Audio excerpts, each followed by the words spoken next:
6. We'll be looking at verses 27 through 36 this morning. We'll be continuing our study here. We were looking at last week the beginning of one of Christ's preaching events, one of his sermons that he was preaching. During his earthly ministry, Jesus would, at least at this point in his earthly ministry, he was basically going from town to town doing two things. He was healing, both physically and spiritually, and he was teaching. He was teaching and he was preaching, and we looked at many of these accounts, particularly of the healing kind. But when it comes to the teaching of Christ, we have not looked in great detail at what Christ would typically teach and what he would typically preach. We looked at some patterns within Jesus' teaching ministry. One of the patterns that we keyed in on is the fact that he would consistently go to the synagogues, the places of worship, on the Sabbath day to teach so he could reach as many people as he possibly could within his teaching ministry. Another pattern is his usage of the opportunities that he was given him to teach. He was given many opportunities, and he would take advantage of opportunities, particularly as the religious leaders would cause either a scene of trying to keep Jesus from teaching, or they would try to trap him in some way, or he would recognize one of the flaws in their teaching, and he would use that as an opportunity to teach in some ways. We know that throughout his ministry, Jesus had accumulated popularity, and large crowds were following him. They were following him from town to town, so it wasn't just each town that people would come out, but rather people from all around were coming to hear him teach, were coming to see the miracles, to be a part of the miracles. But also within this, as he was going from town to town, he was calling individuals to follow him. And part of this calling was the idea that they would forsake all and follow him. And we had looked at a few individuals that he had called, the fishermen, and also Levi as well. But last week, as we were looking at the account, we see that Jesus had just selected 12 in whom he would call apostles. There were many people following Jesus, but he distinctly called 12 that we oftentimes think of as the 12 disciples. Later they would become the apostles.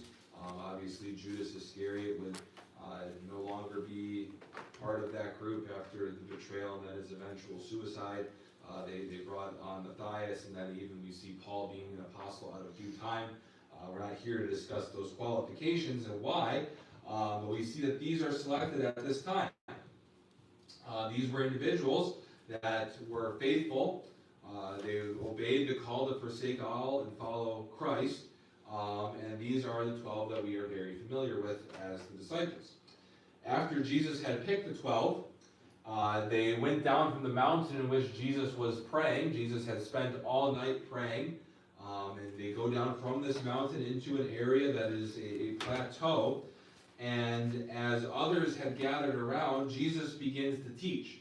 And the primary thrust of his teaching, as far as the crowd goes, is directing it towards his disciples, particularly the newly titled apostles. But everyone could hear Jesus' teaching, so this was teaching that was being heard by all. But we see the unique factor that Jesus was kind of pointing this teaching at the 12 that he had just called. It's important for us to understand that because Jesus was teaching these things to these particular disciples, that these things are going to be very important for them.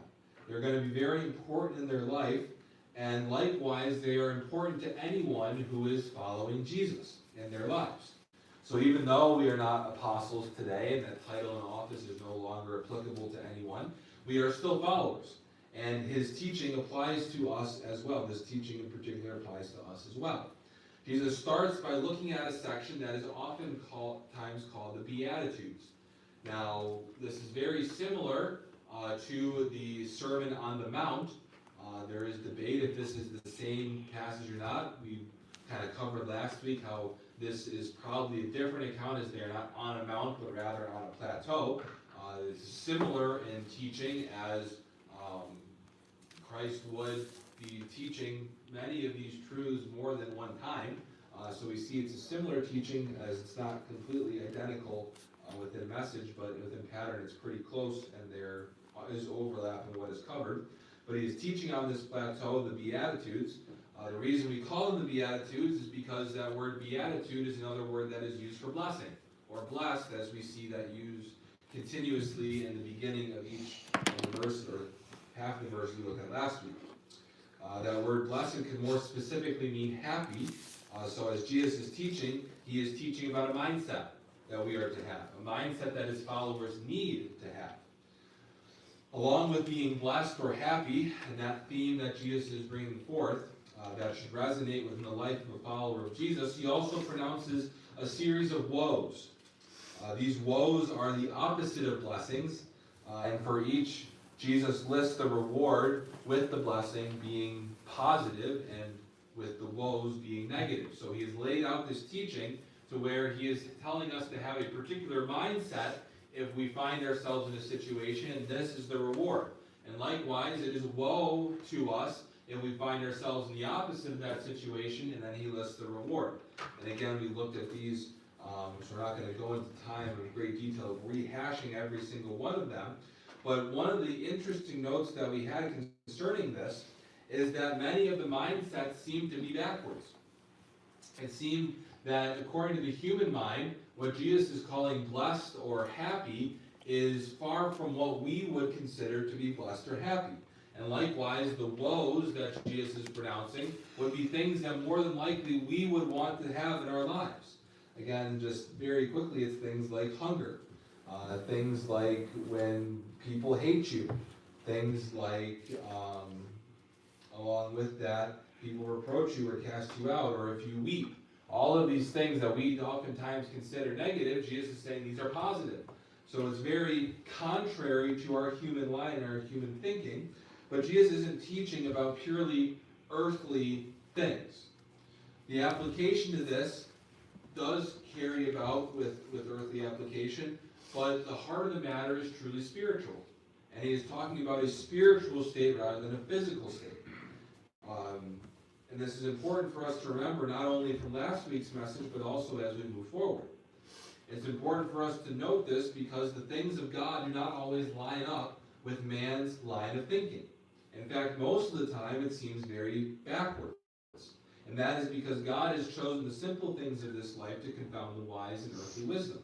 So many of the things that in our earthly minds would say, well, that doesn't make sense, God uses those things in a mighty way and just shows that God's ways are not our ways, and thus we need to be submissive to God's ways, even when they don't always make sense in our minds. So this was really a thrust of Jesus' teaching here, and he was challenging the normatives of the day. He is doing this with the Pharisees. He is stressing it in the life of those following him. He is not changing the law in any way, but rather he is providing the proper clarity to it and how we ought to live. So as we go through the message today, there will be times where what I am saying may not completely make sense to our flesh. They may not completely make sense to our earthly minds, but that is a good thing.